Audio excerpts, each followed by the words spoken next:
I think we need to hold each other to a schedule. Yeah, I think like this is perfect for me, like a Sunday morning type thing. Yeah. But obviously, I know your job doesn't really allow all the time for that. So Let's see what we figure out. Or I could, whatever. We'll figure it out. Sure. I think when like you really want to do it, you do it. Yeah. Even if we just said we're going to do this once a month. Yeah. I think we should be able to commit to that once a month. I think so. If we just said every third Sunday, this is what we're going to do, and that's what we would do. I like it. Third Sunday? Whatever. I'm just saying that because this is the third Sunday of this month. That's the only reason I'm saying that. I think that's good. Yeah. Yeah. I think you just made a schedule. Yeah. You're the boss, man. Every third Sunday. That could be I don't know.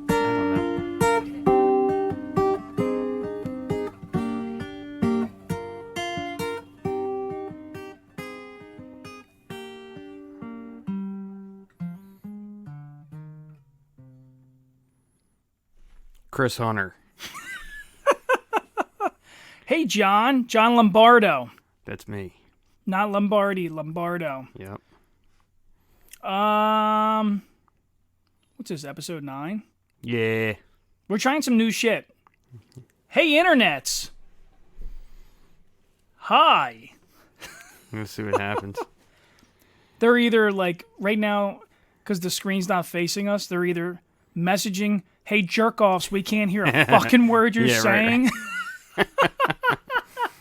This is all experimental. Nobody fucking knows. Yeah. No clue. If you can't hear us, just listen to it on Sunday. I fucked your mother. Oh, man. You don't feel too good, dude. No, I feel fine. I'm just a little lethargic. I feel a little tired. I didn't sleep a whole lot last night, and then I got up this morning and had to take somebody to work, and I went straight to the gym, and I don't know. I just, and now I just feel a little lethargic, like I didn't sleep enough, and then I go to work later, and so it's going to be, and it's rainy. It's like a kind of like a chill kind of day. I kind of want to I wish I could call out of work and just be like, fuck this. Do it, man. Do it. Nah, I can't do that. I'm kind of corny about that. I'm the same way. Yeah, I don't want to fuck it. Like the people at my job, like my buddy Matt, that's my boy, and my boss Bill is like, he's the shit. Like he really takes care of me, and I don't want to fuck either one of them over on short notice, kind of thing. Yeah. Sometimes you need a mental health day. Well, These that'll be kids tomorrow. say nowadays. Tomorrow will be mental health day. That's why you got 2 days off every week. There you go. Yeah. There you go. So fucking get your shit together, kids. Yeah. Stop being little jip bags about it. Do I gotta call him the hard C? Nah, let's refrain from the hard C this week. Damn. I don't care. You really are under the weather, huh? John, you're kind of being a cunt right now. Sorry. I'm sorry. I'm just kidding. It's just a joke. Dude, I gotta say, are you, let's do a little recap. I mean, last episode, we were all hyped up towards the Eagles. Yeah, they shit the bed. Do you think they shit the bed? I think they lost. Listen, I'm not a hard I don't know. football guy. I don't know the logistics of it. There's people who want to blame referees. They want to blame this. They want to blame the field. Look, both teams had to play on the field, right? Yeah. Somebody won. So, I mean, you can't blame that. And then, I think, like, if you really break it down, I'm sure there's, like, at some point in the game, somebody did something that caused the chain reaction. Like, that's what, I mean, I don't watch football, Neither but do I. But I I did can't watch analyze this it. game, and I will say that it definitely seemed like at least one time I noticed the receiver of the ball was wide open. Yeah. Like, fucking, like, dude, it was like the entire field was his, and you think, like, I don't know. I've always thought that, like, you practice this day in and day out. Yeah. Like, how do you fuck it up? Like, and I'm not one to talk. Like, I don't play fucking football. Yeah. But, like, even, like, in hockey, like, when I see guys, like, shooting on the net and the shot goes wide and like, you fucking shoot pucks in a net for hours every day. How are you not connecting somehow? Like, yeah. So I don't know. I mean, human nature, shit happens. Yeah. The field was sloppy. Like, there's 9 million things. I think, like, if we didn't get that offsides call, yeah. I think that might have been the difference maker. I like to think that, like, You know, sometimes like there would be that one. Like I think if that didn't happen, that play is different. And then who knows what would have happened? You know, from that point on. You know. Maybe in the multiverse, in Yeah. another realm. Hey, listen. You know what? Like I had a good time. It was a nice Sunday night. I hung out with my family, made some food. What'd you make? I made some chili, man. I made some. And I don't ever make chili. Like shit your pants chili? Well, no. Well, that's the thing. I made it on Sunday for my mom's house, and she made like this fucking great. So she made like ribs and chicken cutlets and baked macaroni and cheese, and you know, my brother made some kind of potato and shit like that. It was like, there was a lot of good food, a lot of proteins, and I just decided out of the blue I was just going to make chili. I figured that would be easy, and I never really make it, so it's not something I normally cook, so it would be fun to like kind of try my hand at it, and I just kind of winged it, and it came out really fucking good. Like, it came out, and everybody was like, this is so good. Like, you know, my brother kept some and all that shit, and then, but it was so good that I was like, I should do this again. This was easy enough, and I love chili. Yeah, well, a couple days later, I made another batch, and this time, my girlfriend says it's shit your pants spicy. So she don't like it. Like, she's like, this is not even edible. And I'm like, but everybody else who's eaten it has been like, yeah, it's some banging ass chili. So chili's supposed to be hot. Yeah, I feel like it should be too. Yeah. You know? But she don't like it, so. So, before we had kids, I used to make the chili, and I would put some fire in it. Yeah. A little bit of crushed red pepper, a little cayenne, a little heavy on the cayenne. Yep. You know, like, it needs a little fire to it. Yeah. I want my mouth to kind of, like, have that feeling afterwards. I want it to creep up on me, too. Like, you take the bite, it's nice and tasty. There's, like, a sweet hotness to it.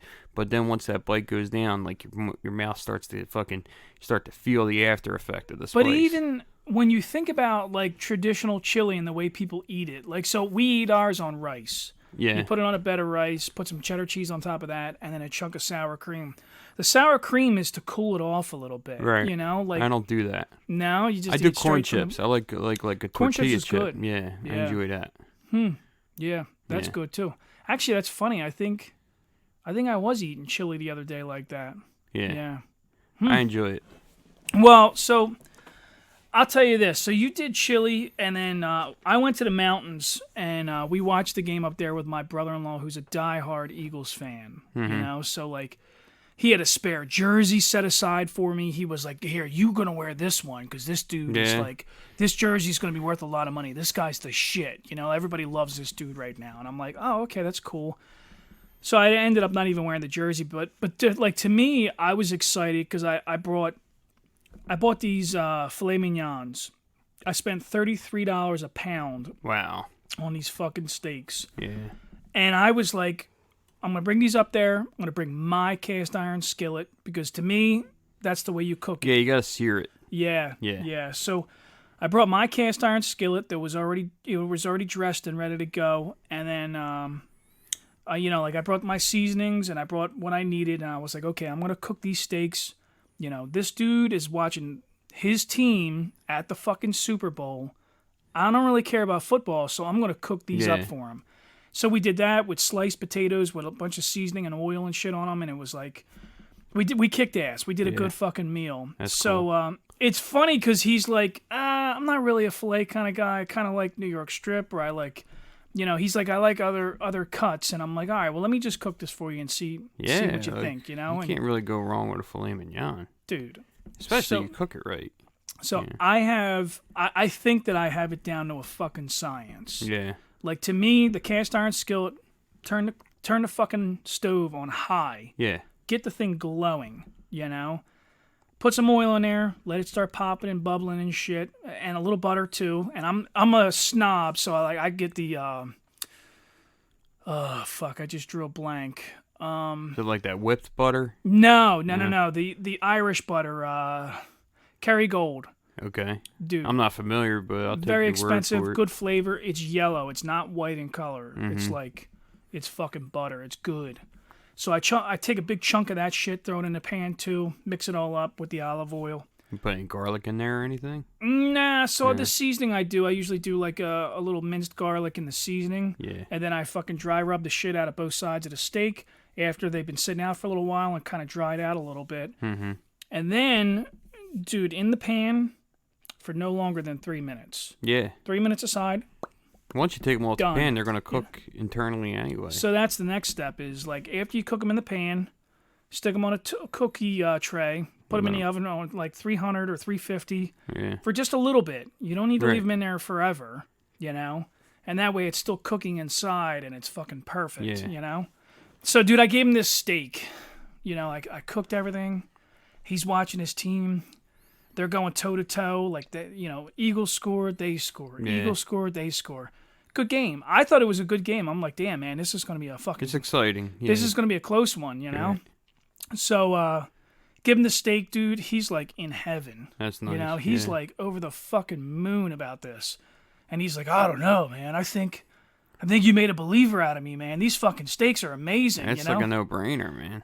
Yeah, dude. Fucking filet mignon. Well, you know, he's a Kansas guy. He grew up in Kansas, so he's like, you know, you got to have the marbling of the steak and all this shit. Yeah, that's true. The fat is the flavor. So I did give him one that had a little vein of fat in it to, like, because me, I don't give a shit. I'm a lean kind of guy. Yeah. I think if the steak is the right color, then it'll have still flavor in it. The blood to me is the flavor. Yeah.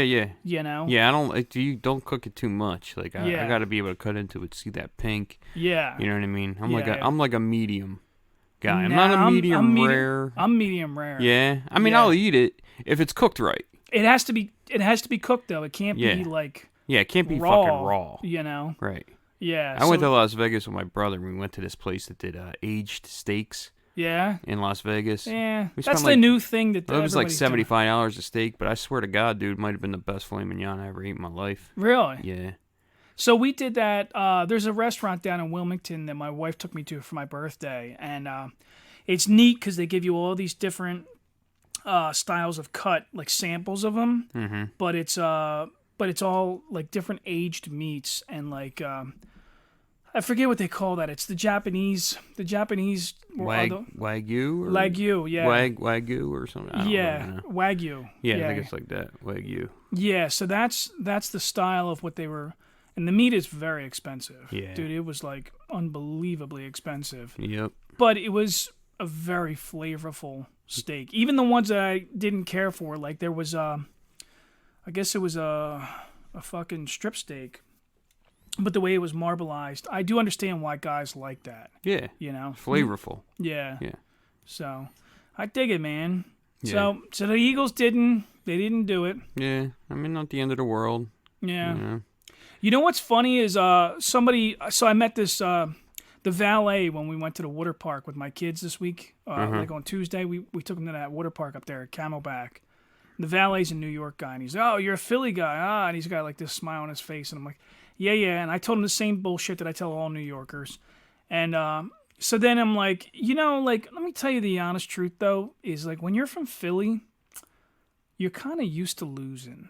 You know, like, dude, in Philly, like I don't think anybody's like really heartbroken unless you start running your mouth. Like the Cowboys fans right now running their mouth. I think they're heartbroken. You might get fucked up, you know, like. Nobody wants to hear your fucking mouth. Yeah. You guys didn't even make it to the Super Bowl, so shut the fuck up. I don't understand that at all. You know? Like, you know, I don't understand people that are like, I mean, I said that before. Like, why are you critical of your home team? Like, your dude's just wearing your fucking clothes. They're not from the city. You know what I mean?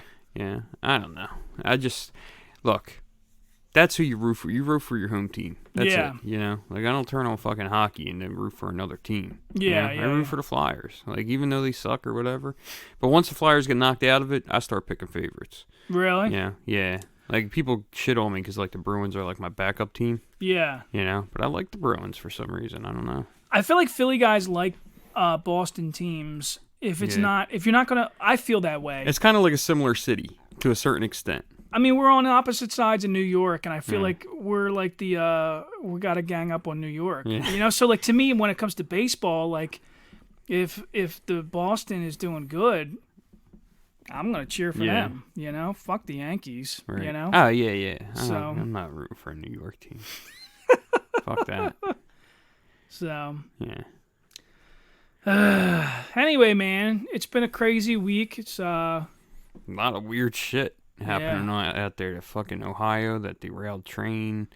That's terrible, you know. So they're saying it was a government train that flipped and derailed, and it was like a huge explosion. Yeah.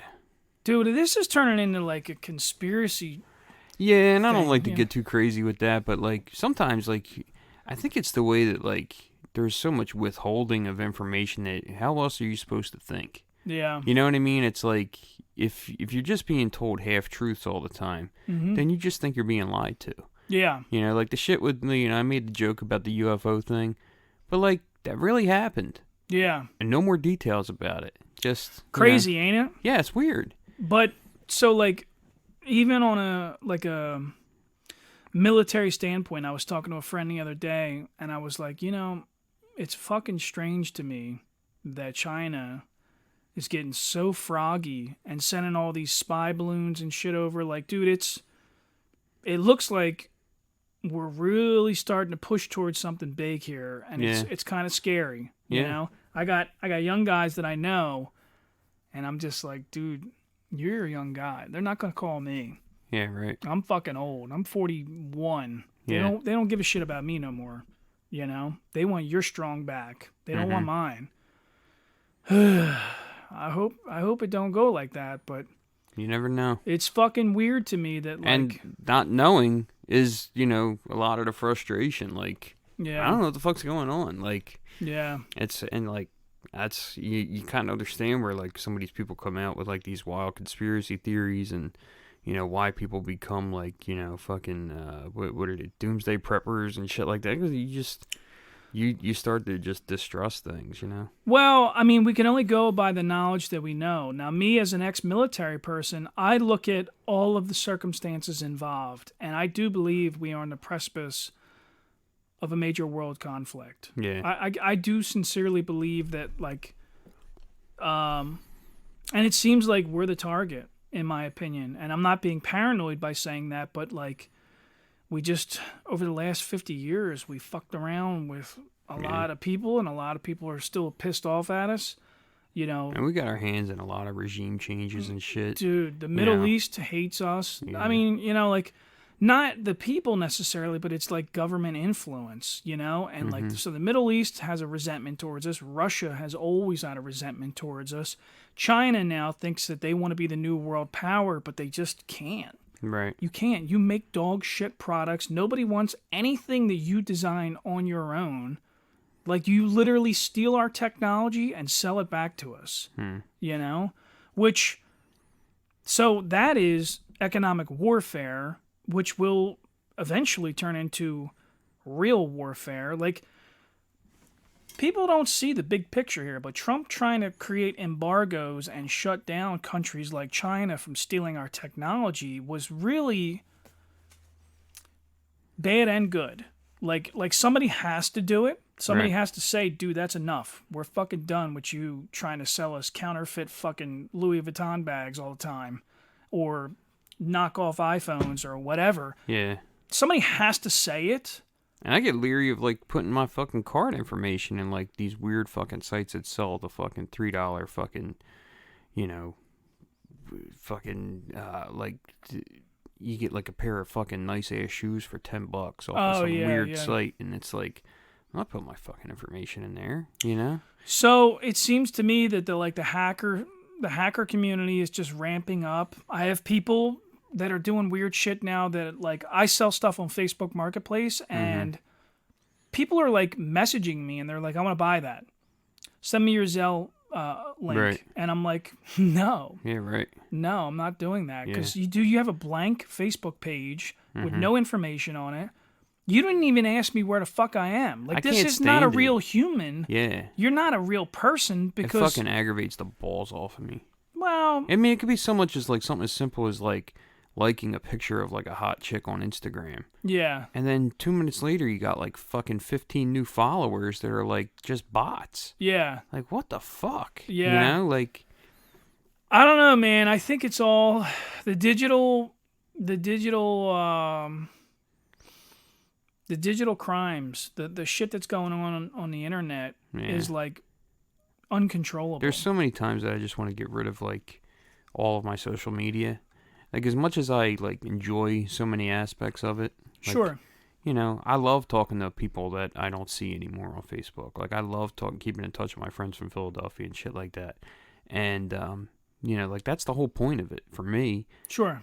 And, you know, I love posting my artwork and shit like that. I love doing the stuff for our podcast on Earth. But, like, for me, I feel like if I just got rid of it all, suddenly I think the world would become much larger to me. You know what I mean? Like, yeah. I might be happier without it, you know? Yeah, yeah. It's sad, you know? Most likely. Oh, yeah. You know? And, I mean, because I think, like, you get fed all this information through it where you think, like, oh, that's going to happen, this is going to happen. If you weren't connected to it and you never knew that and nothing ever happened, like that stress would never even exist for you. You know what I mean? Like, I just think it's like done more harm than good, you know, sadly. At this point, I agree with you, you know, and it's a shame because it seems like that's the only direction this is all going. Yeah. It's like, dude, we are literally slowly climbing into the Matrix, you know, like to me, it's like to me, you look at kids, and they have goggles that they live in virtual worlds. That's how they play. They have fucking headphones on. So, like, dude, it's sad, man. You're not connected to this outside fucking world. And then the moment you tell them to take the shit off, they lose their mind. It's like a drug. Yeah. It's like a fucking drug. Which, you know, like, you know, I grew up in the 80s and 90s, and, you know, I had a Nintendo and a Super Nintendo, and I played it way too fucking much. But I always wanted to go out. Like, if the option was to go out and do something with, like, that's what I'd rather do. Yeah. You know what I mean? I don't want to sit in here and do this for 6 hours. But now it's like, it's not like that. And it's like, what the fuck, man? My nephew that's visiting right now, dude, he's got a game console in my living room. Mm-hmm. And I walk in and I watch him, and he's got the earpiece and the headphones. You're talking to somebody else and you're playing, like, and I don't want to sound like an old man who's like, but, like, I just think, like, you're missing out. You are missing out, dude. Well, so, like, to me, there's, I think we put ourselves in these traps, you know? Like, we don't even realize. We put ourselves on the wrong end of a blowjob is what it happens. It's like, you know what I mean? Like, it's just like, you don't even realize it when you're doing it. Yeah. You know? Such a great saying. You're on the wrong end of a blowjob. How's that guy's dick taste? Dude, that was a good one. I'm clipping that one. Yeah. You put yourself on the wrong end of a blowjob. Oh, shit. See, we need to get back off this fucking doomsday shit, man, and start telling some fucking jokes. And that's kind of the whole point. Like, for me, like, that's why I do this, because, like, you know, like, I want to come in here and, like, just enjoy the things I enjoy, and talk about it with you and stuff like that, without, like, creating, like, this air of animosity or whatever. But, like, sometimes I just can't help but feel like a disgruntled old guy. You know? Well, I think it's what we can choose to be, you know? Like, I think we could. Dude, I'm the same way. These other shows that I did, especially the political one that I did. I bet it was stressful. It got so insanely stressful that I had these libertarian Instagram accounts that I just kept. And it's such an addiction because, like, I gained a bunch of followers because... You find yourself arguing all day? Well, no, it's not even that. So I think on the Instagram and, like, the different stuff like that, like, you fall into these echo chambers, and it's addicting because, like, dude, I gained a bunch of followers. I still have the accounts. Right. I am still collecting followers. People still love my content. I haven't posted on it like a year or more because it consumed so much of my time. My kids are playing in the living room right in front of me, and I'm more concerned with making a meme about what Joe Biden did or forgot or some stupid shit he said. I find myself scrolling for fucking hours sometimes. I'm like, fuck, man, put this down. Dude, it's such a bad addiction. And then, like, so I literally told myself, I need to back away from the politics. I don't care anymore. Mm-hmm. I am not fixing this. No. I can't fix this. No. People are going to think the way they think. Dude, it's literally one of these moments when the Serenity Prayer, which I think is one of the greatest philosophical ideas on the, ever was said. that the giving the grace to to change what I can, or what to accept what I can't change, to change what I can, and to know the difference, which is the most important part of. I mean, in life, that's the whole reality of things. Is like, if you're in a bad relationship, and you're constantly trying to fix it, but it's not changing. Yeah. Perhaps this is unchangeable, and like that's the reality of it. Or your job, or like there's so many facets of where that is applicable. And it's kind of terrifying because it's like people are so aligned with their viewpoint to such an extreme that it's like don't you realize like the whole idea of politics is to have different viewpoints, like individual viewpoints, and to kind of meet it out. Well, that's what democracy is supposed to be. Right. You're supposed to meet it out and come to a conclusion. And it's like, this is like fucking years and years and years of never coming to a conclusion. Like, we're one country. You know what I mean? So I think in my head, when I look at like Congress, when I look at Congress and they call it political gridlock, and I think to myself, it looks like they're so stupid that they can't even realize that they can't change anything because they're too busy arguing. Yeah. But then there's another part of me that maybe sounds paranoid, and I think, dude, they're doing it on purpose. Yeah. They know. Because right now, things really aren't horrible when you compare us to the rest of the world. And this is where Americans fall short, in my opinion. We look at ourselves in previous moments and we're like, oh my God, in the 1950s, everything was great. Not for everybody in this country. Right. Fucking be a black guy in the 1950s and see how fucking well that went. Be a black dude in 1977. Jesus. Like not to sound like I'm just trying to like be, but like, like you sit there and you think there's like all this change that came about. Like, listen, dude, I grew up in Grace Ferry in Philadelphia. Yep. And it was very old school when it came to race relations. Same here. You know what I mean? Dude, in the 90s, living in Eddystone. Yeah. Eddystone was a hard, racist, white town. And there was only a few of us, the outliers, the fringe kids, the skateboarders, and maybe that didn't give a shit. Maybe some kids that played basketball and didn't mind. They wanted a challenge. Like, let the kids from Chester come over because they're fucking good, And like... I mean, that's how change occurs, but on the same token, like, I always try to explain to Americans, you want to see how fucking great we're doing? There are homeless people walking around with Wheezies on, $1,000 fucking shoes. Yeah. Dude, you're not going to see that in real poor places around the world. Mm-hmm. Dude, I've been to real poor places, and let me tell you something. It is fucking mind-blowing when you, like... see people that are literally starving to death. Yeah. People that are like fucking washing their clothes in like a stream, and it's like they defecate in one side of it, they get their drinking water out of another side of it, and in the middle they're washing their clothes. Like, yeah, dude. Yeah. It is that bad. Yeah. It's so like different culture everywhere you go. So like that's like, to me, when you see politicians and they're doing this, this banter, this bullshit, and they're arguing and the fucking Republicans, fucking Democrats, sometimes I often wonder, is it all a part of the plan just to keep us entertained? Keep us like divided? Well, divided, but divided, it's really about keeping, so we have a population of 330 million fucking people. And a lot of us are all lulled to sleep. You know what I mean? But I think you got to keep them doing something. So, like, whether it's arguing or entertained or watching football or, like, because at the end of the day, I think there's nothing more destructive than a bored group of people. Yeah. A bored group of people that has nothing to do.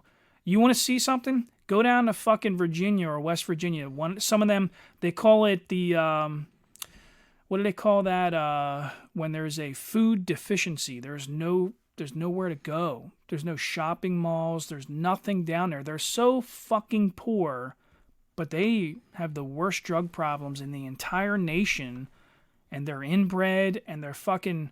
And I'm not saying that to insult them. You're saying it in a derogatory way. But it's just so destructive because there is nothing to do. The coal mines are shut down. There's nowhere for these people to work.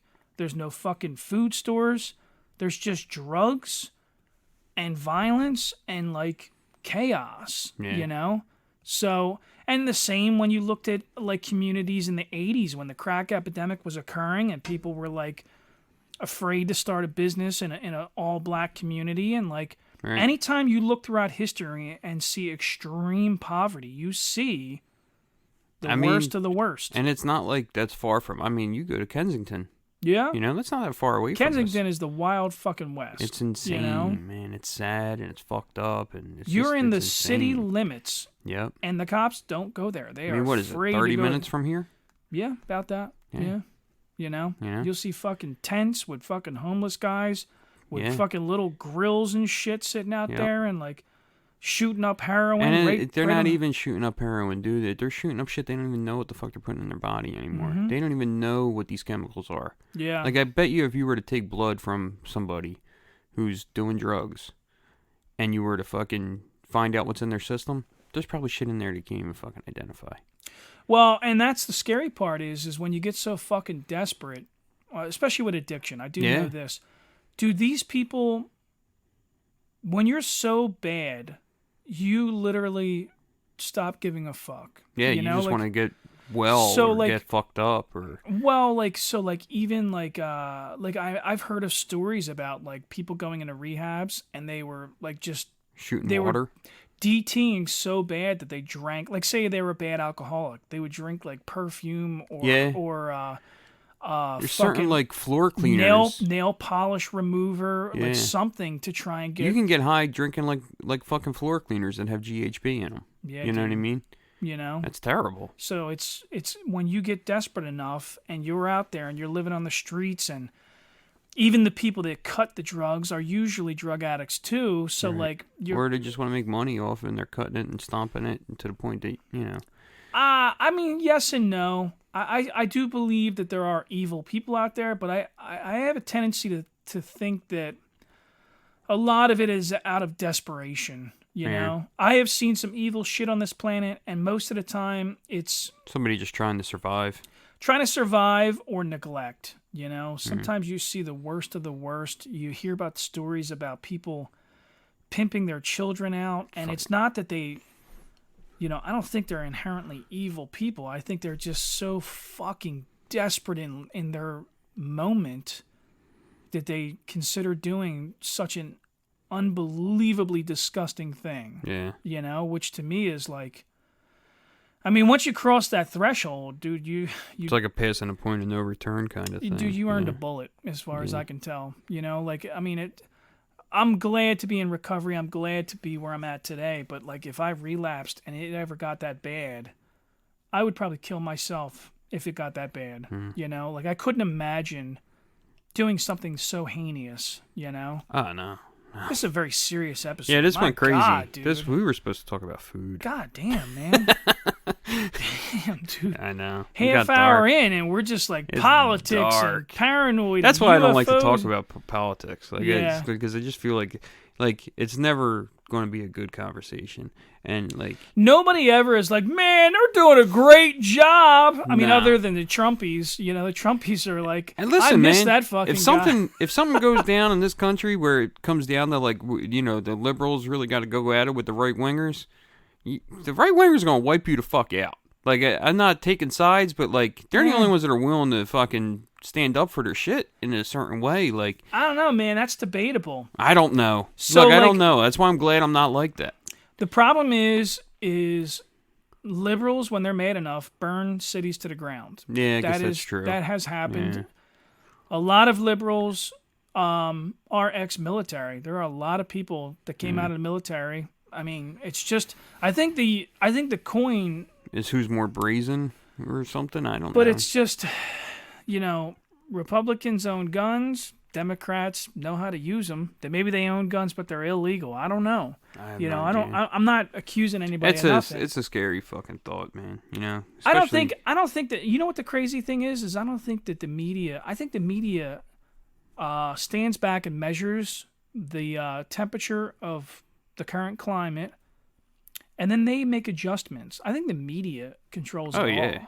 You know? Yeah. Right now I'm watching shows and movies and different content, and I'm noticing that there's a subtle, very subtle push to like, oh well, here's this barista, and she's this barista, he's very liberal, he's a New York guy, he's a writer in the making, and he's gonna go live with this very blue collar family, and it's like they're slowly just trying to say, hey, listen, look, they're nice people, they're okay, you don't have to be afraid of, which is weird because a few years ago it was like, they're fucking evil. These fucking white, blue-collar pieces of shit are fucking terrible humans.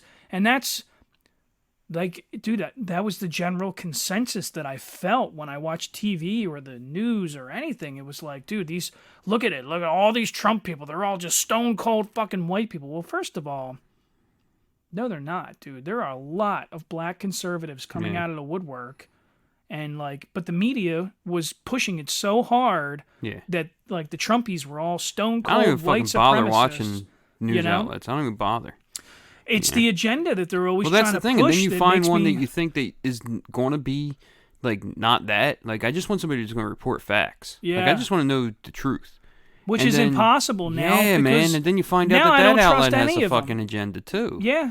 That's the thing that I wish more than anything we could fix in this country is just going back to like the what is the guy that they always talk about, Walter Cronkite, just very like Walter Cronkite. Yeah, just very cut and dry, like, yep, today there was a shooting in Philadelphia, this is what occurred, and just fucking just tell me the sequence of events as it happened. Yeah, no opinion. And what the outcome was. I don't care what you think, Walter Cronkite. I don't want to know. Yeah. Well, I think that was his thing, is he wasn't a very opinionated person, and you didn't know how he politically thought. Right, which is he was just there to report the news, I mean, if we could all learn to be a little more guarded, I mean, that's why they say don't talk about religion or politics. It's not necessary. No. If we were a truly open-minded nation, none of that bullshit would matter. You're a Christian, I'm a Muslim, this guy's a Jew, it doesn't matter. Or vice versa. You lean a little socialist, I lean a little capitalist. It's weird because I feel like that's like in real life, it doesn't matter. Like I go to work. Look at the Eagles. Look at watching the Super Bowl. Yeah. It didn't matter on that fucking day. No, it didn't matter. Dude, if you were standing in a bar, did you really give a shit that the guy next to you was this or that or whatever? You didn't fucking care. And like I go to work, I work with like every fucking walk of life, every nationality. I don't give a shit. I mean, I don't give a shit every day, all day. Yeah. But nobody else there gives a shit for those 8 hours. You know who I think, who I'm going to, today's cunts, you know who today's cunts are? Canadians, dude. Dude, they're sleepers. Yeah. They're sleepers, Sleeping dude. Cunts. They're sleepers. They're cunts, dude. They're up there. They're just like, life is good. We're happy. Like, we have great comedians. Well, why is that? I mean, why are they? But they're sneaking up on us. They're sneaking up on us. They're trying to take us, dude. I think dude, we need to just fucking go to war with Canada. I think, Nah. Fuck Canada. Do you think maybe they're doing something right that we're not doing? No, I think they got their problems. I think they live in the shadow of us big jerk-offs. Being like the glaring... Dude, they have corruption. They have their problems. They have... Do you remember that the funniest fucking politician ever? I think he's dead now. I can't remember his name. I want to say it was Rob something or other. The guy was like smoking crack.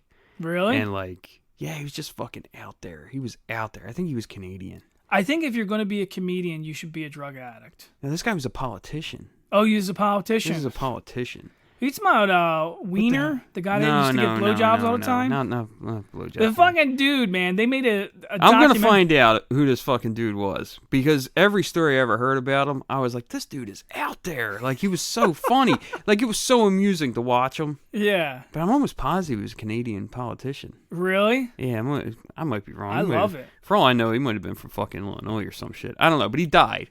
He eventually died, but he was just out there, like from fucking smoking crack? Out there. Yeah, he was like smoking crack. He was fucking. I mean, I gotta look up his exploits. I don't want to do it right now while we're talking, but Jesus Christ, man! Like every day, me and my buddy Mark used to just laugh and fucking be like, "Oh, this guy is fucking classic." Like I love a character. You know what I mean? Like I just love a character. Sure. And this dude was a fucking character. I want to say his name was Rob. I can't fucking think of his last name. Fat white guy. That's funny. Just did not look like the kind of guy that would be doing what he was doing. I think he had a brother who was also a politician, and it was just, I gotta find this fucking. This conversation is gonna go nowhere with me just. That's all right. But dude, I'm gonna find him. I'm gonna send it to you. You can read up on it. We could text about it later or some shit. But this dude was fucking hilarious, man. I love it. Man. I love shit like that. I love when somebody who's like looks a certain way, they get outed for being something else. It almost makes me like them for like, unless it's something really fucking heinous. Well, I love the surprises. Like when the Grand Wizard of the Ku Klux Klan got caught with a black tranny. Like, dude, come on. Yeah, that's funny. That's fucking funny good shit. comedy, man. Right. This guy's over here preaching to all his fucking, his fucking homies, oh, get rid of all them hard N-bombs, Meanwhile, he's like, yeah, I got $100. Come on over here. What did he find him on? Fucking Craigslist? Like, where? Probably. I don't know. A blowjob's a blowjob. Yeah, I never understood that mentality either. What's that? People that say shit like that, like, I'd let it blow me. Like, dude, fucking nuts, man. Yeah, it is weird. I don't know, man. I don't know. Listen, at the end of the day, I think some dudes would fuck a hole in the ground. Like I think to me, like I don't know. I don't know, man. Yeah, it's amazing. Like you got all these standards until it's put in front of your face, and you're like, yeah, I think I'll do that. Yeah. Do you think that's true though? Like, I think I'm not taking a blowjob from a tranny. No. If a tranny walked up here and was like, what if the tranny was good looking?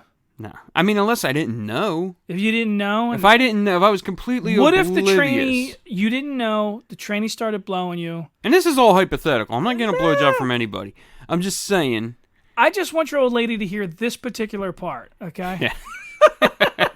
No, but I'm just, my point being, like, if you didn't know and it was so convincing that it was a woman, then you don't know. Like, that doesn't. What about halfway through? She's like, all right, stop. By the way, I'm a man. Nah, I'd be like, all right, you gotta get the fuck out of here.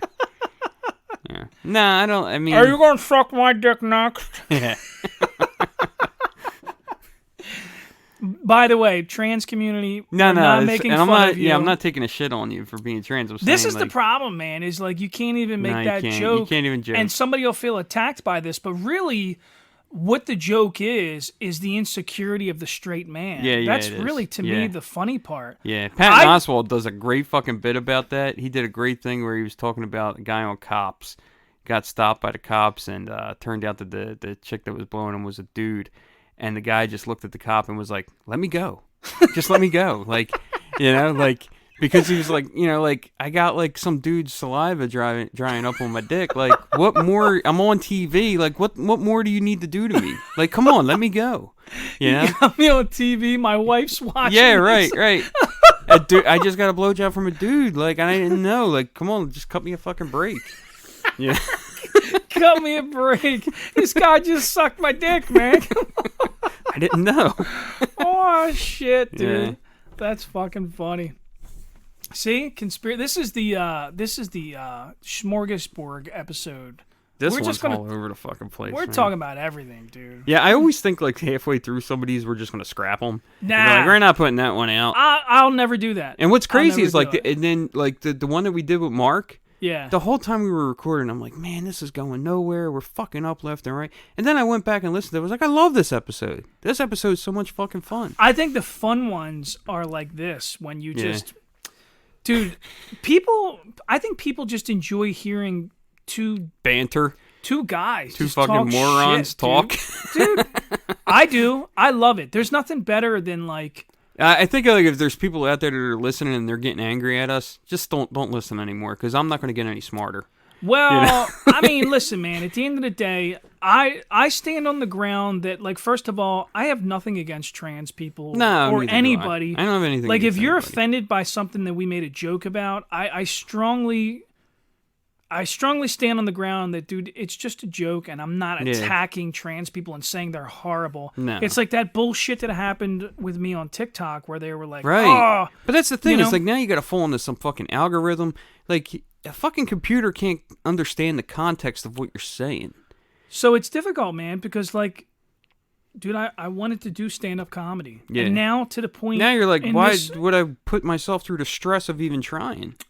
I don't want to have to sit here and explain. I feel like I'm explaining myself right now, and I'm like kind of annoyed that I have to. Yep. You know, like, dude, I'm like, not. You don't I'm not like it? to... Don't fucking listen. Yeah, don't man. listen. That's Yeah. it. Yeah. Listen to something else that you like. Yeah, man. And be happy. That's it. Don't worry. Yep. Be happy. happy. Whatever happened to that jerk off? That was Beating a one on hit. his chest and. Yeah. Yeah. Well, I don't think he used instruments. It was all like, Oh, really? I think so. The original? Bobby McFerrin? Is that who did it? Yeah.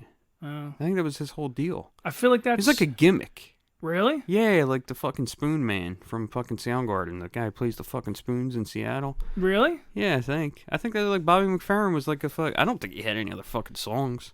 Yeah? I mean, I'm sure he had a fucking album, but... that song always sticks in my head. It's a catchy fucking tune. So, like, I think the greatest...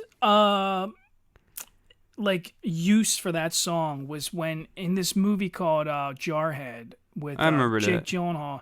He's sitting in basic training and he's like, they play that song in the background while he's like dreading the training, and Yeah. I just think like it's so perfect because like I remember like those dog days of like, dude, this sucks. Mm-hmm. This fucking sucks.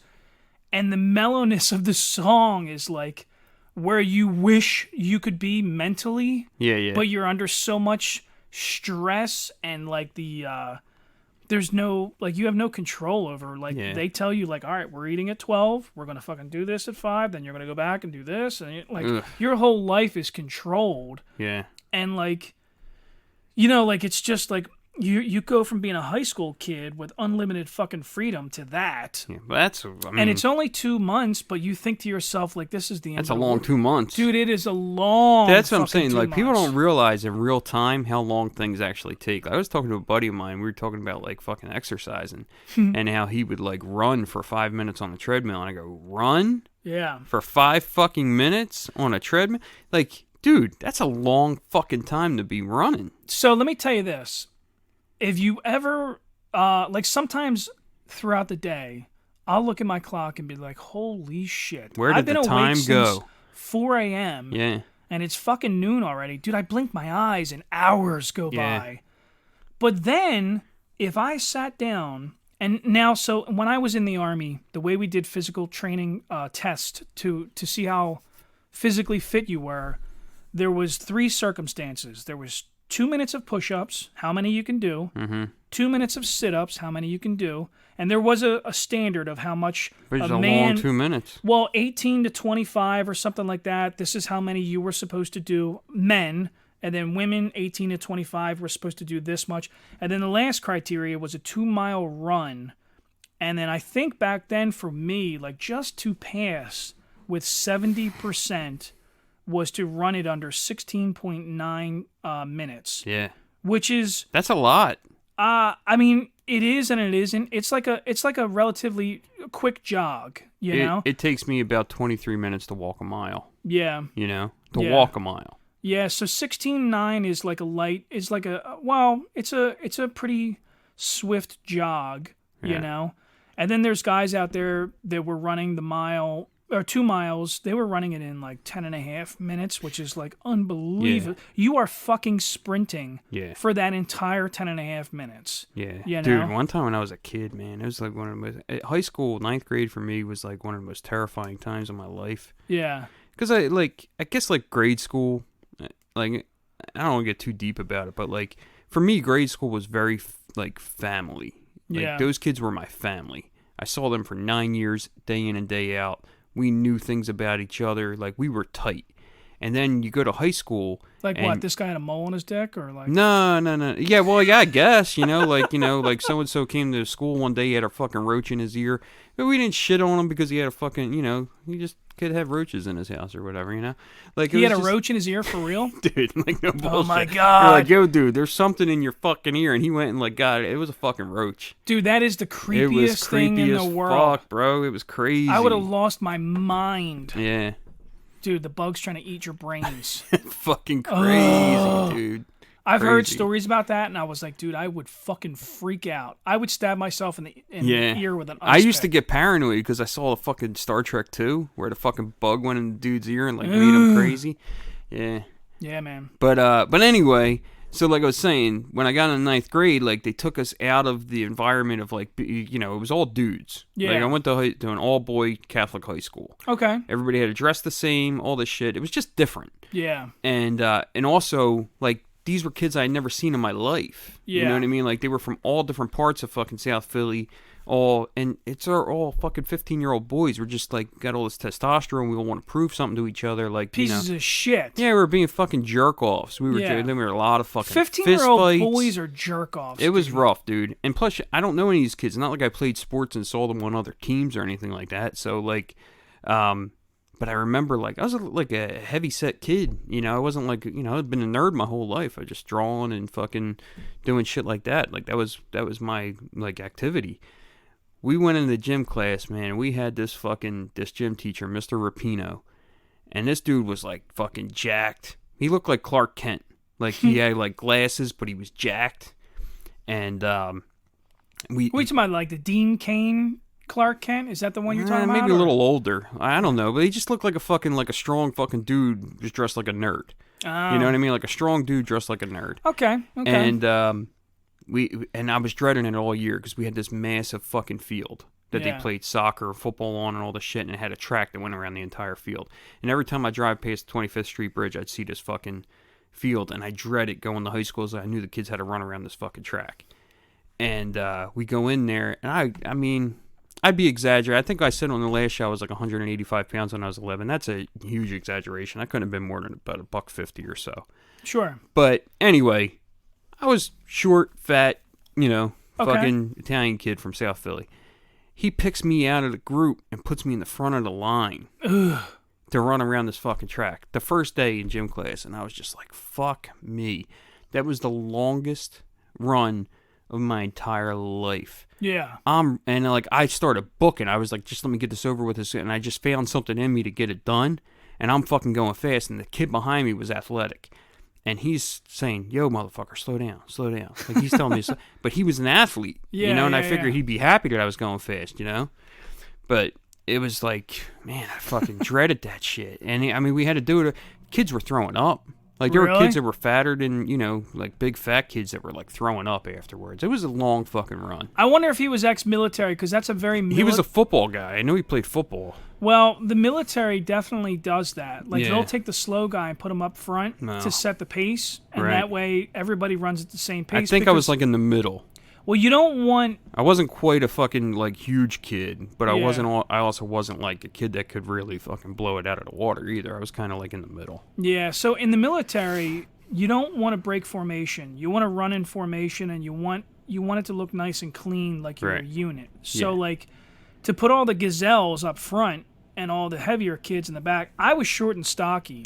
Right. Like, when I was in the military, I was, like, I wasn't stocky then. I was actually probably pretty skinny, really. I was like maybe 150 and 5'6", so I was probably like a skinny kid. But I'm short. I don't run that well. Like, I'm just not built for running, man. Yeah. You know, I could pick, even back then, I could pick up my body weight and carry it. Oh, no shit, yeah. Oh, yeah, and carry that puts you in a pretty pretty high percentage of strong, like, I think that's like puts you in the top 5% of people.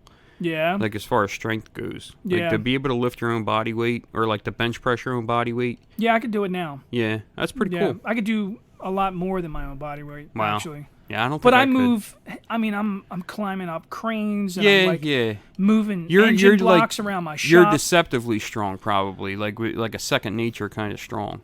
Yeah, so I've heard that from a few people. Yeah. You know, few people. Like, I think you told me you do a lot of push-ups, right? I do a lot of push-ups. That's fucking amazing. I do 60 to 70 push-ups a night just to burn myself out before I go to bed. That's awesome. And that's in one sitting. Dude, I might do 25 to 50 push-ups every couple days. Yeah. I mean, I make it a point to do them. I do them at work, like, you know, when nobody's there. But it takes time to get to that. Like I'm a shoulders guy. Like, I have big arms and shoulders. So, like, but it took 20 years of doing push-ups. Dude, when I was in the Army, when I was in high school, I could do 50 at a time. Really? Yeah. Well, I think 50 or maybe 55 or 60 was probably the best I ever did in the Army, but Recently, when I was doing them every day, I got up to like 75, almost 80 push-ups nonstop. Just That's awesome. Knock them out, you know? And I mean, it's just, I just think over time, like your body kind of develops a certain way. Oh, My yeah, little you get brother, stronger. well, my little brother's a tall, skinny guy. He can't do a lot of push-ups. And he was like, dude, I can't believe you can do that much push-ups. But he could run. No Dude, shit. he can fucking run. I like envy people that are like that can do that. I aspire to it, but Yeah. like I'm a little late in the game now, so it's like I'm happy with like small milestones the whole way. Like if I could just do this, something that I couldn't do the day before, I'm happy. You know? Yeah, but I think it depends on your goals, like what you Yeah. want to do with yourself, you know? Like, Yeah. I look at a guy like you, and I think you're a stocky guy. I Right. think if you started doing, like heavy lifting, you would be surprised. Oh yeah, that well, your that's kind body, of what I do. your body would develop in that Yeah. way, and your shoulders would square up, and Yeah. you would, you know, like, dude, you ever watch one of them strongman competitions? Oh yeah, I love it. I love it. Them fucking guys do not look like Arnold Schwarzenegger. Nah, they're or, big boys. They're big big motherfuckers. husky fucking Yeah. dudes. Yeah. They look like corn-fed fucking white guys from Oh, the yeah. middle of the country. Massive. You know? Yeah. So, But yeah, the high school fucking that ninth grade year was fucking brutal, man. yeah. Like that was one of those situations where I had to fucking beat the shit out of somebody to finally get people to like. I felt like I was getting like pushed.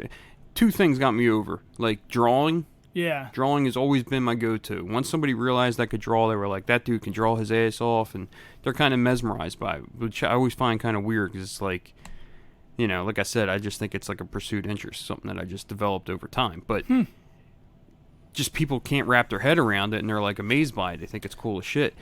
But then the other one was one morning. This kid just caught me on the wrong fucking day. This kid Pat just caught me on the wrong day, and I think what added insult to injury is this kid that was like my best friend in 6th grade was like joining in with him and like breaking my balls. And I was like, dude, after this class, I'm gonna fuck you up. And he was like, oh, okay, well, maybe after school. I said, no, motherfucker, not after school, after this class.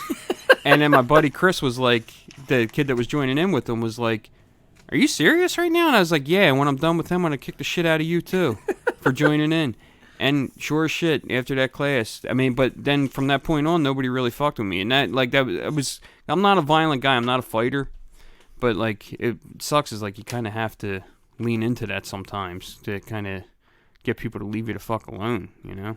I think I had my moment. I definitely had mine was in middle school, like in 7th or 8th grade, when I beat the shit out of this one kid. Yeah, And like just flew we off were the handle. friends after that. Yeah. You know, but you definitely, sometimes you have to have a little bit of a fucking meltdown Right. before people realize, like, oh, okay, that's where his limit is. You Yeah. know, like, okay. I don't want to fucking get him there again. Yeah, let's And not then you do feel that bad afterwards. And I went home and I thought like my father was going to be really pissed off, and he was actually really proud of me. He was like, good, I'm glad you stood up for yourself, kind of thing. So with my children lately, we've been talking. I talk to my kids a lot, and I try to kind of pick their brains to see how their day was, and talk to them about how they interact with the other kids. And it's important to me because of, you know, just things that I think the way I look at like teenagers and 20-year-olds, the way they're acting nowadays, and I don't particularly like it.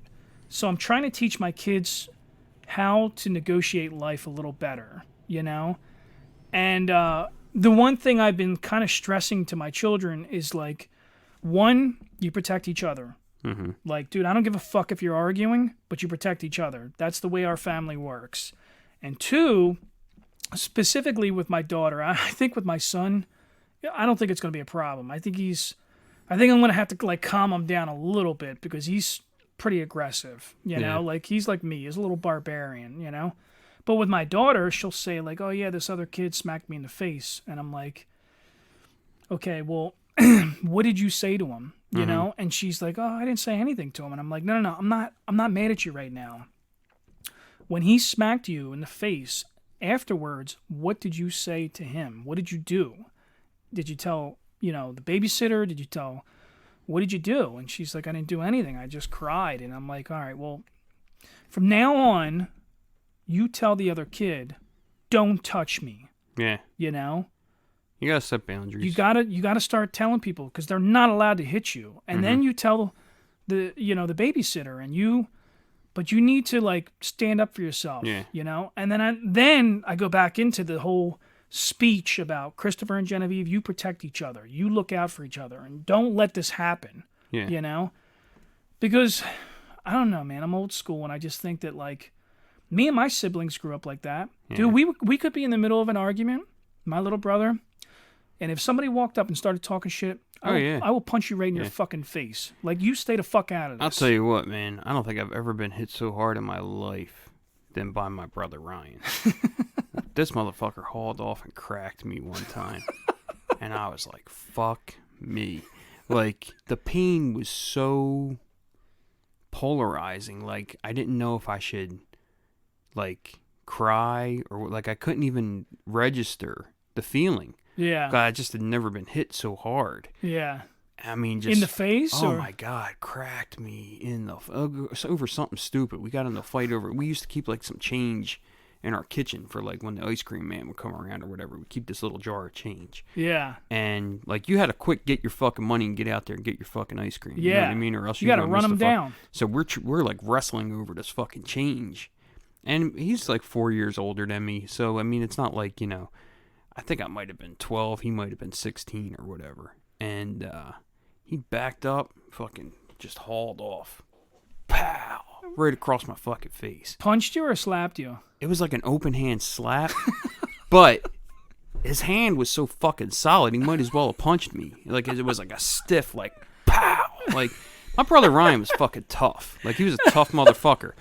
He slapped your ass to the ground. Oh, I didn't even go down. I just was like, boom, like, you know, like I could just feel like shit jarred, and like, dude, I was in, like, I just couldn't even register the feeling, and I just like, I mean, I was angry, I was in pain, but I was like shocked. I was like in shock. Yeah, I never felt anything like it, and but having him as my brother and having my brother Kenny as my brother, they were both kind of like tough dudes. Yeah, you didn't fuck around with them. You didn't fuck around with them, and you sure as shit didn't fuck around with me. Yeah. So I kind of got a pass. Like, I got away with, it was a fucked up neighborhood. You know, like, everybody was trying to, like, raise, like, a little man. Yeah, And it kind of, like, kids didn't get to be kids all the time. You sure, know? Sure. It just sucked. Yeah. But having them as my brothers kind of gave me a little leeway, like, allowed me to kind of be a nerd.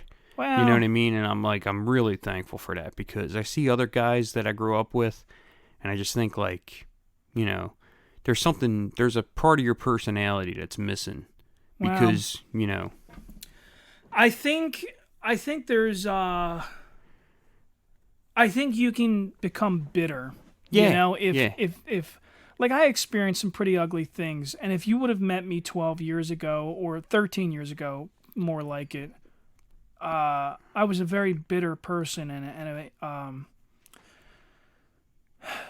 like resentful, you know, like like everybody else was to blame, you know. And I think when you fall into that cycle of living like that, even if it's not people look at me and they're like, oh, it was clearly the drugs that fucked you up, but it's not. It's not the way it was. It was just I had a lot of anger and resentment towards everybody, and the reality is you got to learn to fucking deal with that emotion, overcome it, and live differently.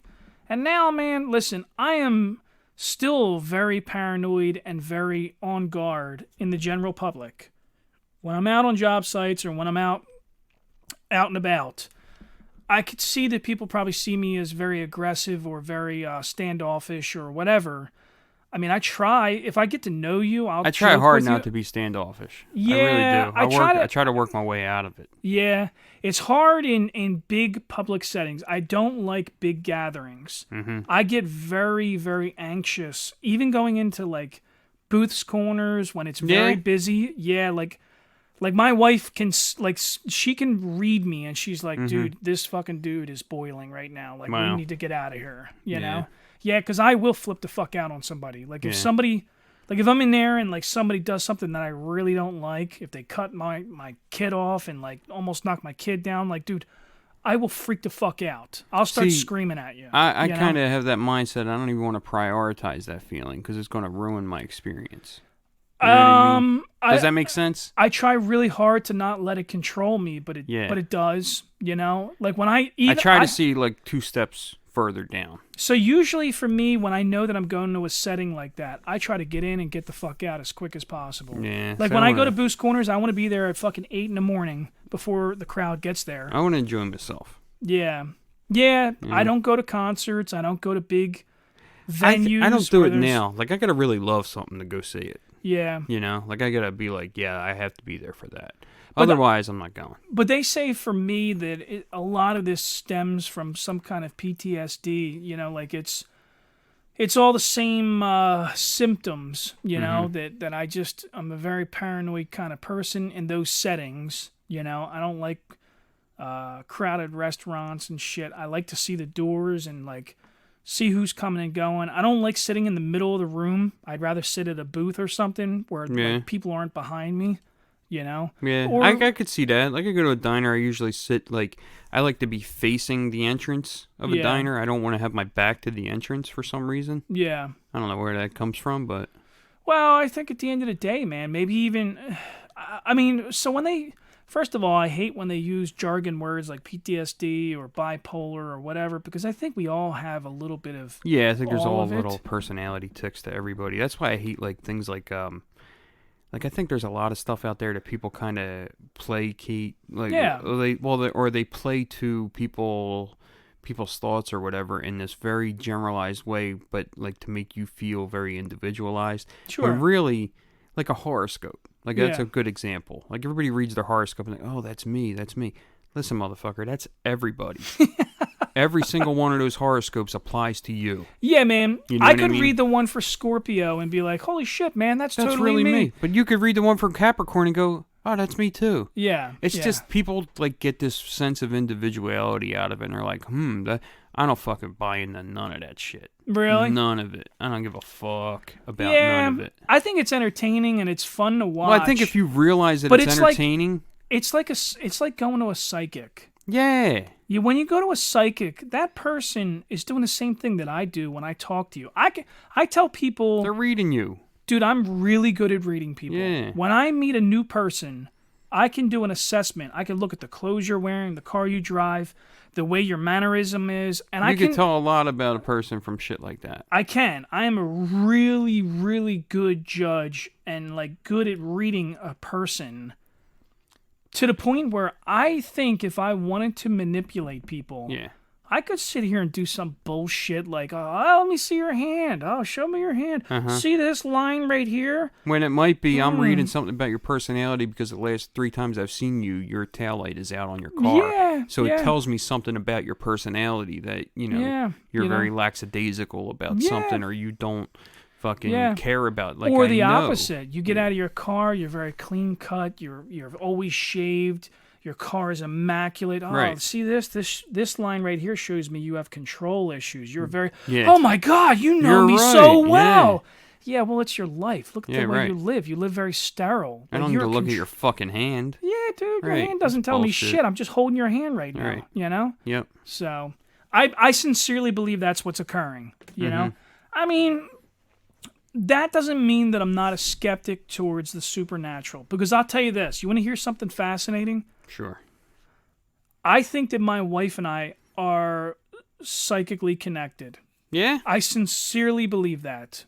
If I called her right now and said, hey, babe, you want to have lunch? And I was thinking of a particular item or a place to eat at, I would say that 80% of the time, she'll say it.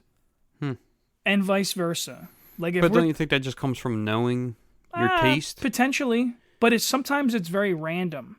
Yeah. And it's not just food. It's not a food thing. It's just sometimes in life I'll be thinking about like, oh shit, we need to work on our taxes and get our tax paperwork ready. And then she'll come home, babe, hey, have you been working on your tax? Like, we need to get our taxes and shit ready. And I'm like, I know. I just thought about that, you know? Yeah. But I think that comes from familiarity too. Like, I could do that. Like, me and my brother, we had like this moment. We were working together and we were doing this bathroom. And we both sat on the toilets in the bathroom. Like, after we finished grouting the floor, we sat next to each other. There was no stalls. We just sat down on them. and it kind of reminded us of something that we did together. We're like, remember that time? And I was just fucking thinking of that. You know what I mean? Yeah. Like, so I think like it just comes from familiarity. Like, yeah, I think but like, how do you explain the randomness of some thoughts? Like, I guess you can't, but so that's the part that I'm. Don't you think we all kind of are though, to a certain extent? Like, I think if me and you were to sit in a car for a few hours.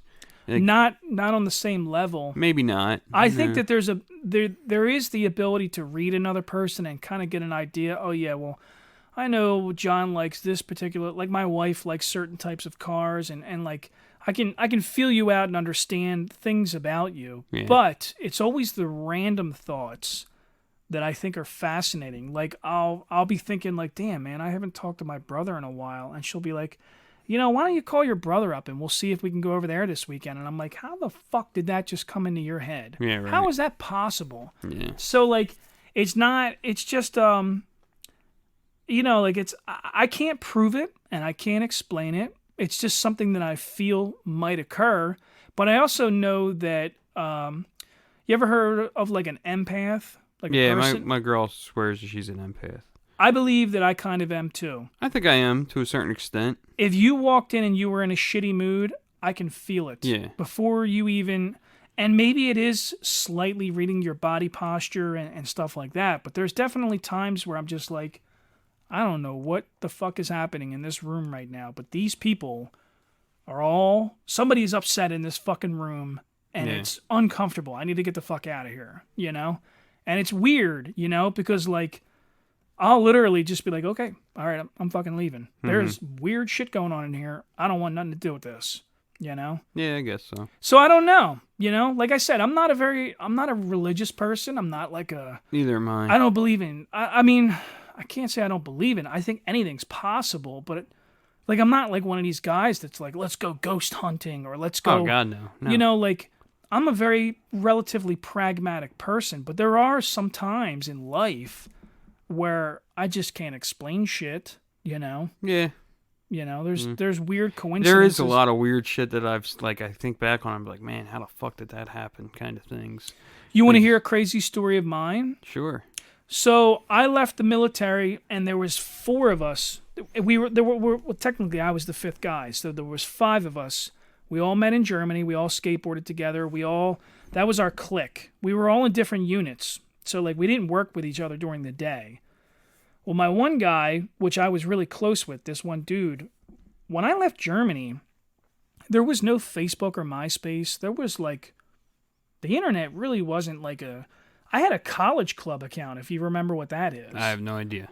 That's like the predecessor to social media. So, like, I mean, I used it I think Facebook used to just be for, like, college people. Yeah. So, and then MySpace came along pretty quickly after that. But like, dude, when I was in Germany, like the internet was like for looking up porn. It wasn't like it wasn't, dude, nobody gave a shit about like the stuff that they do nowadays, you know? Social media was not a huge thing. It was the information superhighway. Dude, people didn't use it for like everything that we do now. Like it just I think it ruins conversations now. Oh, it definitely does. Like you're sitting there and you go like, oh man, what the fuck is the name of that actor in that movie? Yeah. And you might, 20 years ago, you might have pondered that for fucking 3 days and called somebody up like, hey, or remember we were talking about that? Yeah. Yeah, I do. Oh, you know who it is?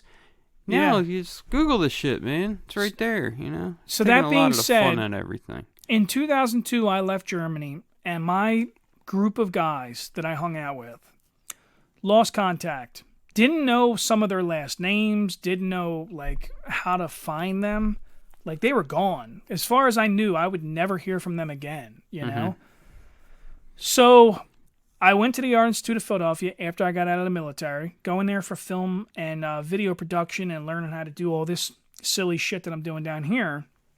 And I walk out the front fucking door, and this is like 4 or 5 years later. I walk out the front fucking door on 16th and Chestnut, the Art Institute of Philadelphia, and standing directly in front of me is my buddy Len Parry. Like one of the guys from Germany that I haven't seen since I left Germany. I haven't heard from this guy. That's bizarre. Yeah. what are the fucking odds that he's standing directly in front of me?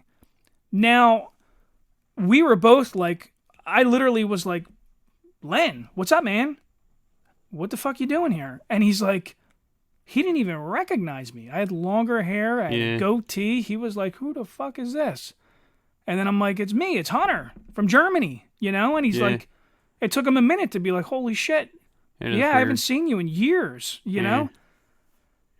But then it became so like he had contact with the other guys. I was just beginning my addiction. Like I just broke my leg and I was like using painkillers. My wife was divorcing me, so shit was hitting the fan. I was drinking real hard.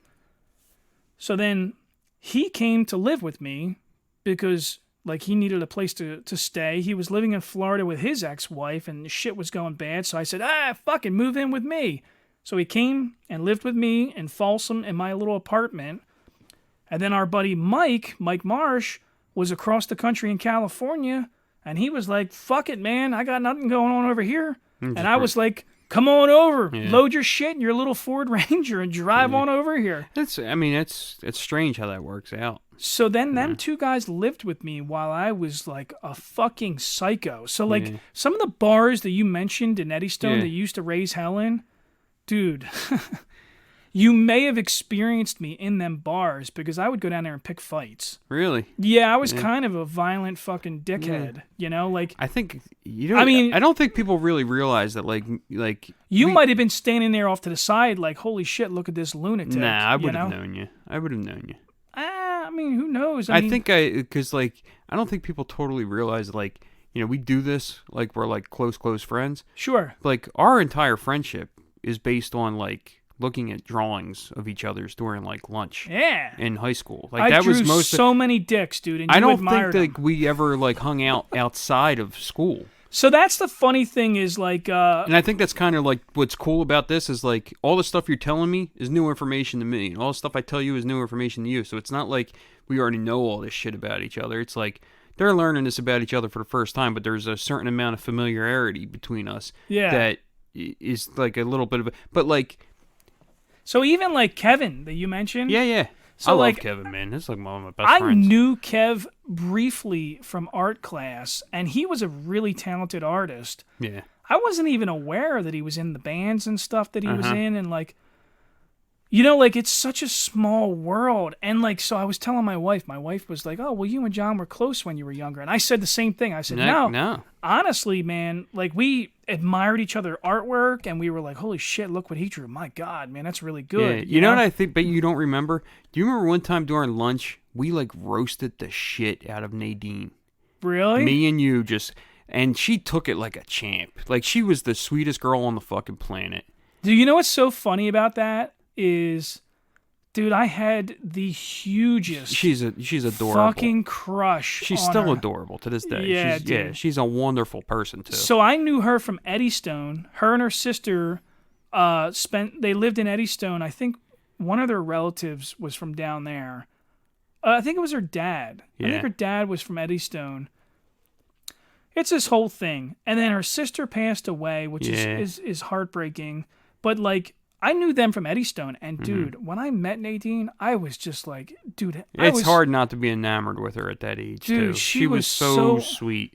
She was sweet, but she was also a complete smoke show. Yeah, dude. She looked like the kind of girl who should be totally unattainable. Yeah, but yeah. Such a great personality and so fucking cool. And so she even knew, like, dude, I was that creepy, nerdy guy that, like, she knew that I loved her, but she still was kind enough to be like, yep, you don't have a chance in fucking hell right now, bud, but hey, I'll stand here and let you stare at my tits, you know? No, but me and you, we sat there at lunch one day and we just kind of like, she let us roast her. Like we were just like talking, like we weren't saying nothing terrible, like, but we were kind of like, you know, like, I totally remember it. And I'm like, you know, like we barely knew each other and we just kind of like fucking flew off the handle with each, like we do here. You know what I mean? Like it was kind of the same dynamic.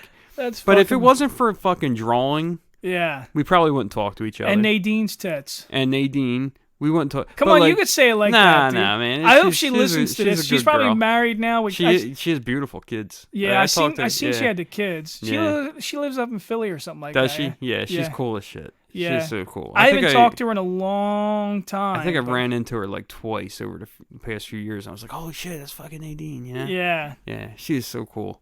It's so funny because, like, earlier you're talking about being a 15-year-old and how high school was brutal. And I remember hating high school because of that. Because kids were just fucking evil and gave zero shits about anybody else's emotions. It like took you out of the element.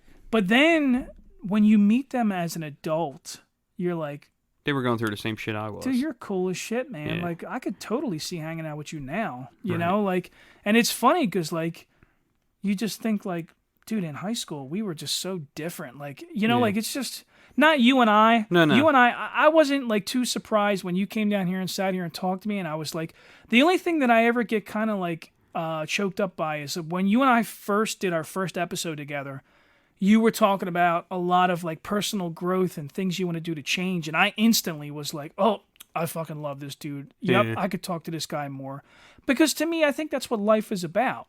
Yeah, you know? and it never change, it never stops. Like, yeah, but I think I'll still be that way when I'm 60, you know? Well, but I feel like some people don't think like that. Nah. Some people out there, man, are just like, I don't set. give a shit. Yeah. I will cheat your ass in a heartbeat. Mm-hmm. Like, I'm getting mine. Fuck you.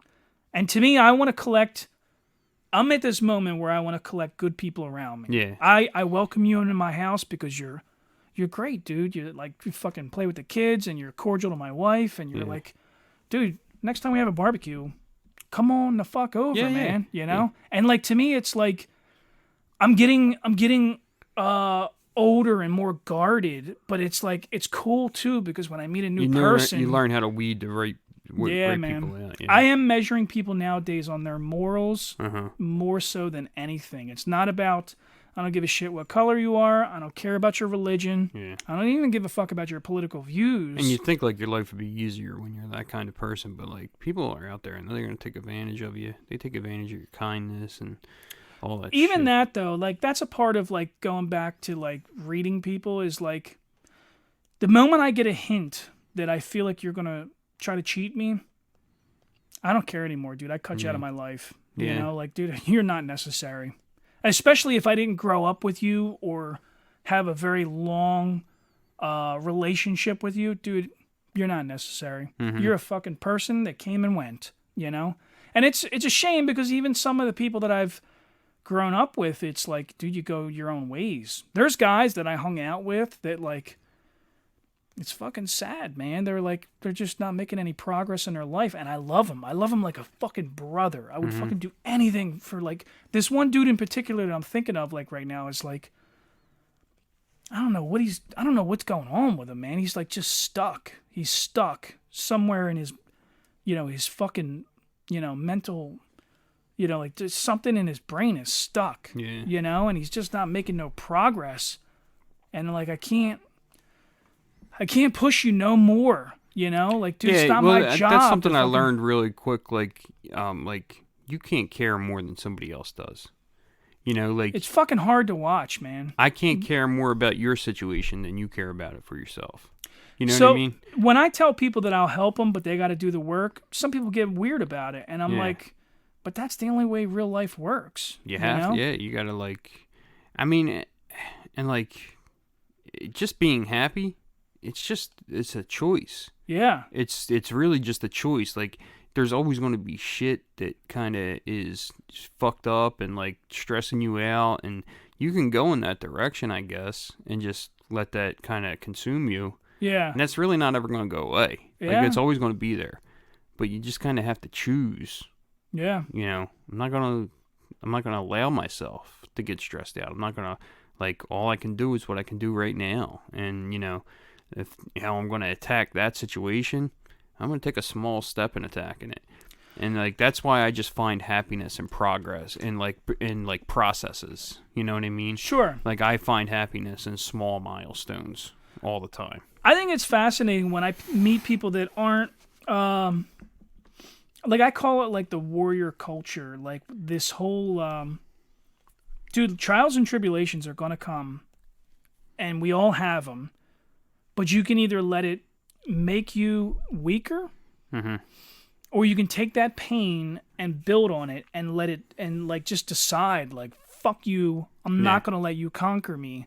And like, it's, for me, I always remember this, and I guess my earliest idea of learning how to fight that depression or you know, that infectious like negativity is like in the Army. My one drill sergeant, I swear to God, it's like it was just like an epiphany. Like at one point, it was raining its fucking nuts off, like it was this morning. It was raining unbelievably, and it's 6 a.m. and like in my head, because I came from like this like, wow, it's fucking raining. Like, dude, we can't do nothing today. It's fucking raining, and like in his head, he was like, if it ain't raining, we ain't training. And I was like, what the fuck? No, what do you mean? That doesn't make no sense. And he's like, no, it makes perfect fucking sense. Don't let this stop you. This can't stop you.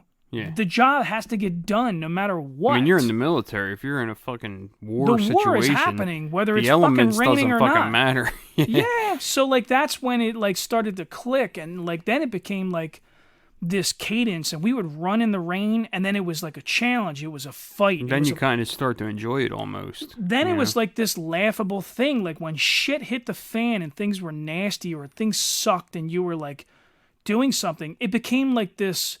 They taught my perception of the military was like they taught you to use it to be cocky. So like if your drill sergeant was like, oh, you think you're a tough motherfucker? All right, how about you do 100 push-ups right fucking now, asshole? Get down there and do 100 push-ups.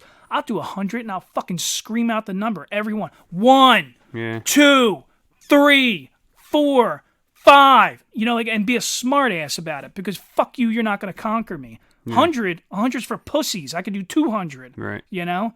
And then like you learn to take your passion, and instead of being just like a wildfire and letting your anger loosely just run rampant, you learn how to control it, you know?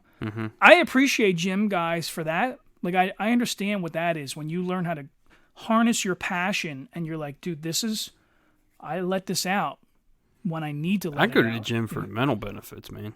You know, well, like I learned pretty quick that the physical part of it kind of plateaus or slows down, or it takes a really long time. But there's a part of you that understands that you have to keep pushing. Oh yeah, but I know that the changes happen. But there's a lot of people out there. Mental. There's a lot of people out there that go to the gym, they feel good, but then the moment it plateaus, they quit. This sucks. I'm done. Yeah, you know, and that's not when you quit. No, that's when you keep going. Yeah, you know. So or you change something, or you do something a little different, or you know, challenge yourself. You have to always kind of present yourself with something to get. Like if you're not, like, you have to get uncomfortable. Yeah. And then like make yourself comfortable.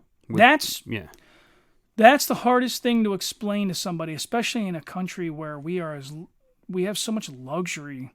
Yeah. Even us poor working class people have a lot of luxury. This house that I'm in right now, this is a fucking mansion in a third world nation. I try to like tell my family, like my kids and shit like that all the time. Like, you don't even realize how good you got it. Like, you know, clean your fucking room up, because you don't realize how good you got it. Yeah, you know man. What I mean, like I grew up with people all different fucking classes and, you know, economic backgrounds and shit like that. And, you know, one house might have been fucking sweet as, you know, you can imagine, and then the next house was a fucking dump, or they just couldn't afford to make it any better. And like, you don't know. Like, you know?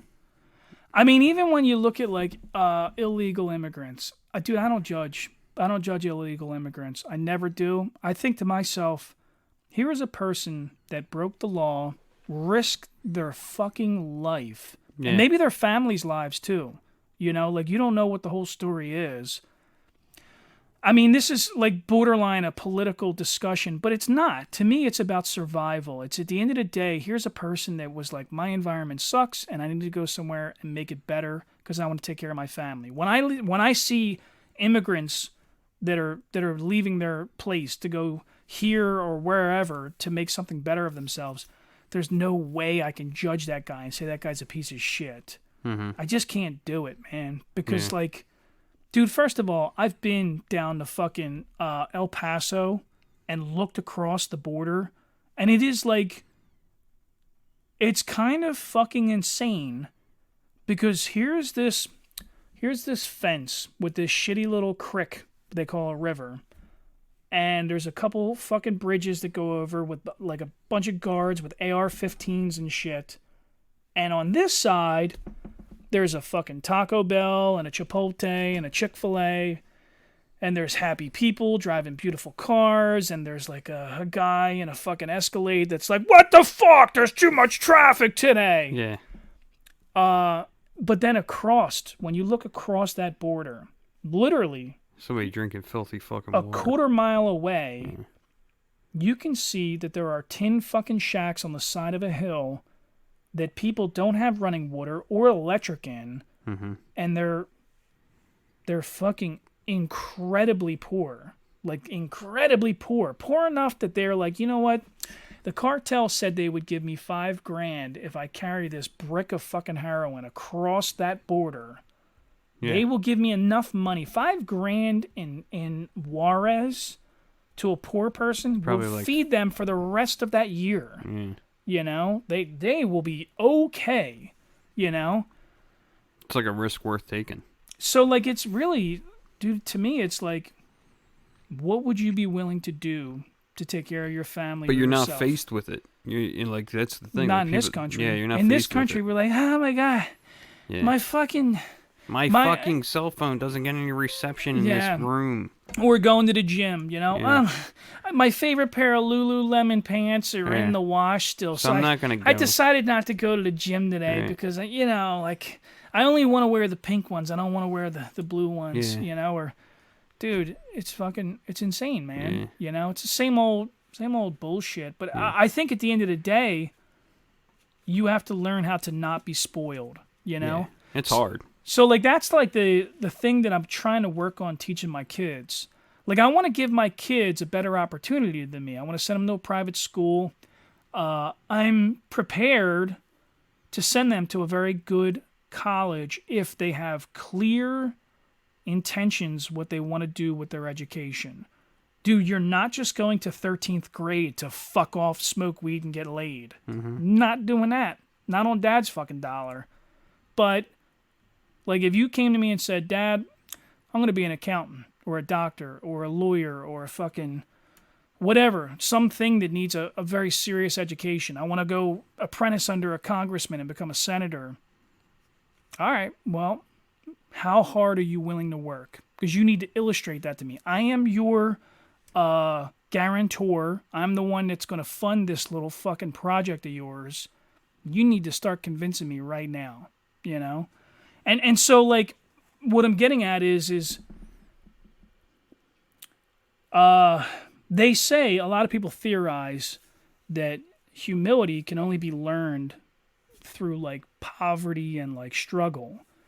But that's not entirely possible. That can't be true all the time, because how do people, through generational jump different financial brackets, like economic, what do they call that? Not levels, we're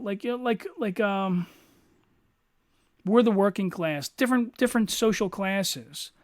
So, like, if your parents were plumbers and like nurses, and the kid goes to be a doctor, you had to be teaching the kids humility in some kind of way. Right. Humility to me is the answer. How do you teach humility?